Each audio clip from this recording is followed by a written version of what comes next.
अब हम करेंगे मेंटल मैथ कक्षा 8 का नेक्स्ट पार्ट। मैं हूं हरी सर और आप देख रहे हैं मेरा YouTube channel maths with Hari sir special Hindi medium के बच्चों के लिए। आइए करना शुरू करते हैं। अगला भाग क्या कहता है, आइए पढ़ लेते हैं। तो प्रश्न नंबर 21 हम करने वाले हैं और प्रश्न नंबर 21 क्या कहता है, देखो यहाँ पर क्या लिखा है। पहले ध्यान से पढ़ना है। अगर आपने ध्यान से पढ़ लिया, समीकरण को बना लिया, फिर आप बड़ी आसानी से इसको कर सकते हैं। देखो, वह संख्या ज्ञात कीजिए जिसके पांचवें भाग को 5 से बढ़ाने पर प्राप्त संख्या व उसके चौथे भाग में से 5 कम करने पर प्राप्त संख्या बराबर हो। दोनों संख्या बराबर हो। तो सबसे पहले संख्या नहीं पता है तो आपको करना है माना वह संख्या x। इस तरीके से माना वह संख्या x, ठीक है। अब इस संख्या को प्रश्नानुसार कर लेते हैं। इस संख्या का पांचवा भाग यानी x/5, ये पांचवा भाग हो गया, ठीक है ना, को 5 बढ़ाने पर ये 5 हमने बढ़ा दिया, बराबर है प्राप्त संख्या, यानी बराबर है ये संख्या किसके, इसके चौथे भाग में से, ये चौथा भाग हो गया, ठीक है। से 5 कम करने पर ये 5 कम कर दिया, बराबर है तो बराबर हमने कर दिया पहले ही। आइए करना शुरू करते हैं। ये आपका समीकरण बन गया।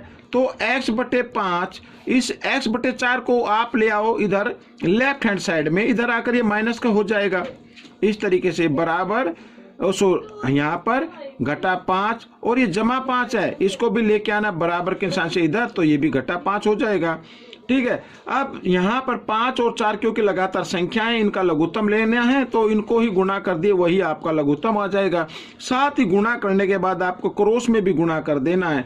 4 को x के साथ किया घटा 5 को इस x के साथ किया 5x, बराबर यहाँ पर आ गया घटा 10, घटा 5 और घटा 5 घटा 10 होते हैं। आइए इस तरफ कर लेते हैं। अब ये घटा है, ये जमा है, घटा जमा घटा होते हैं, 5 में से 4 गया तो 1x आएगा, बड़े नंबर के सामने घटा का, इसलिए घटा का आ जाएगा। और इधर है घटा 10, घटा से घटा का निशान काट देना है। साथ ही इधर 20 भी है, ये भी याद रखना है।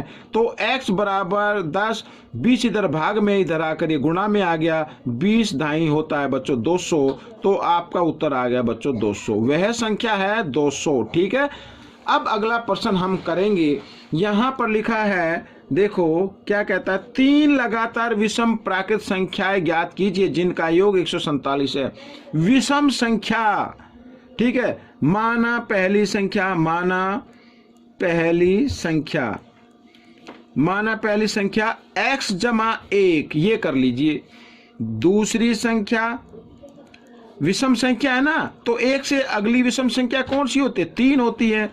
तीसरी संख्या x/5, ठीक है। प्रश्नानुसार इनका योग 147 है, ठीक है। तो x/1 x/3 और x/5 बराबर 147। 1x 2x 3x 3x आ गया, 5 और 3 8 और 1 9, 9 इधर जमा का है, 9 जमा का है, बराबर के साथ इधर ले आओ, घटा का 9 हो जाएगा। और घटाया तो कितना आया बच्चों, यहाँ पर 138 आ गया, ठीक है। आपको निकालना है x का मान निकालना है पहले। x बराबर 138, 3 इधर गुणा में था, इधर आकर ये भाग में आ गया, 3 चौक 12, 3 6 18, तो x बराबर आ गया 46। अब ये आपका उत्तर नहीं है। पहली संख्या क्या है बच्चों, यहाँ पर जो पहली संख्या है वो है x/1 यानी 46/1 47। दूसरी संख्या क्या आएगी, सेकंड जो होगी दूसरी संख्या की x/3 यानी कि 46/3।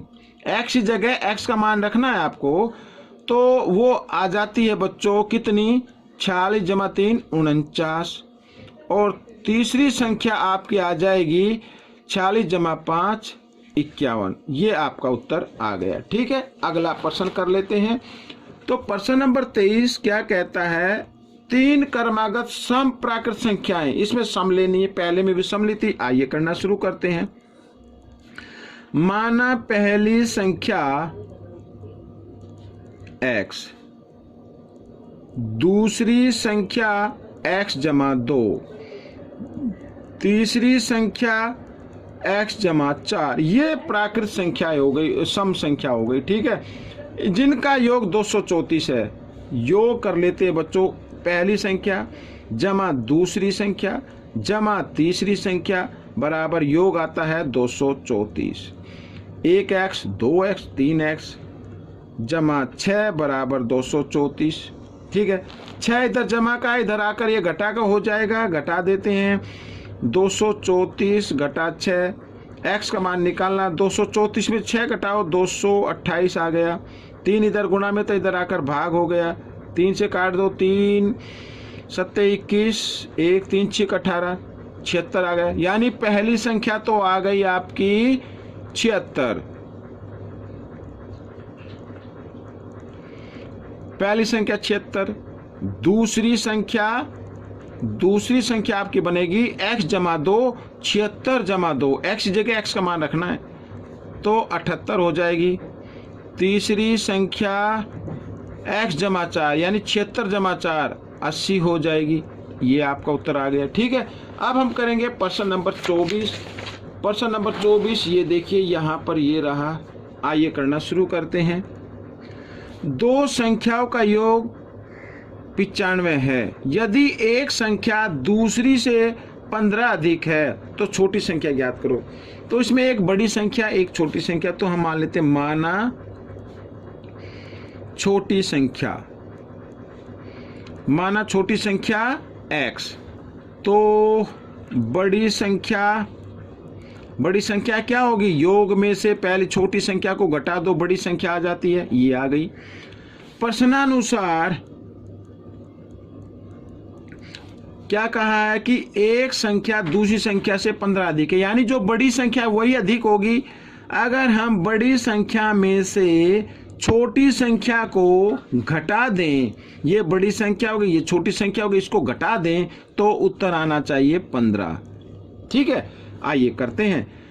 घटा x और घटा x कितना हो गया, घटा 2x हो गया बराबर 15, और 95 इधर जमा का है, बराबर के साथ से इधर लेके आओ, घटा का हो जाता है, और घटाया तो आ गया बच्चों 80। बड़े नंबर के सामने घटा इसलिए घटा का आएगा।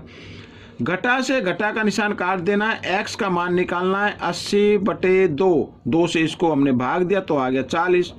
ठीक है, तो छोटी संख्या ज्ञात करनी है। छोटी संख्या तो 40 आ गई बच्चों, यही आपका उत्तर होगा। और ये पूछा जाता कि बड़ी संख्या ज्ञात करो तो आप फिर बड़ी संख्या निकाल सकते थे। 95 में से आपको घटा देना x का मान यानी 40, और फिर आ जाता है 55। ये आपका उत्तर बन जाता, लेकिन अभी आपका उत्तर क्या रहेगा 40। ठीक है, अब हम करेंगे प्रश्न नंबर 25। इस भाग का आखिरी प्रश्न है ये। 3 लगातार प्राकृत संख्याओं का योग। यहाँ पर प्राकृत संख्याएं का 108 है। मध्य संख्या ज्ञात करो, यानी बीच वाली संख्या ज्ञात करनी है। माना पहली संख्या बराबर x, दूसरी संख्या बराबर x जमा 1, तीसरी संख्या x जमा 2, ये ज्ञात करनी है हमें। ठीक है, मध्य वाली। तो प्रश्नानुसार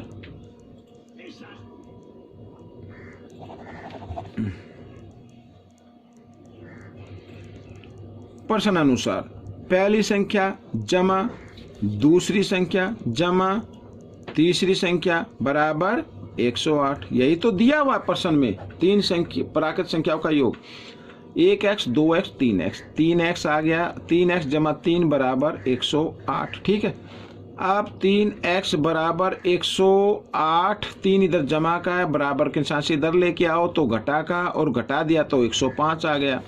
x का मान निकाल लीजिए 105। 3 इधर गुणा में, इधर आकर ये भाग में आ गया, 3 से भाग किया, 3 तिया 9, 3 पंजे 15, तो x का मान क्या आ गया 35 आ गया। यानी पहली संख्या क्या आ गई 35। तो यहां पर मैं लिख देता हूं पहली संख्या 35, दूसरी संख्या x जमा 1 है तो 35 जमा 1 36, और आप चाहे तो लगातार लिख सकते हैं 37। इस तरीके से इसमें पूछा है मध्य संख्या ज्ञात को, जो मध्य संख्या आ गई 36, तो ये 36 आपका उत्तर बनेगा। ठीक है, तो तीनों संख्याएं मैंने निकाल दी थी। तो ये आपका उत्तर आ गया बच्चों। ये भाग भी आपका कंप्लीट हो गया है। आपको ये भाग कैसा लगा मुझे जरूर बताएं और इसमें से सीखकर दूसरे बच्चों को जरूर सिखाएं। मिलेंगे अगले भाग में, तब तक आप प्रैक्टिस करते रहिए। मेरी वीडियो देखने के लिए आप सभी बच्चों का धन्यवाद।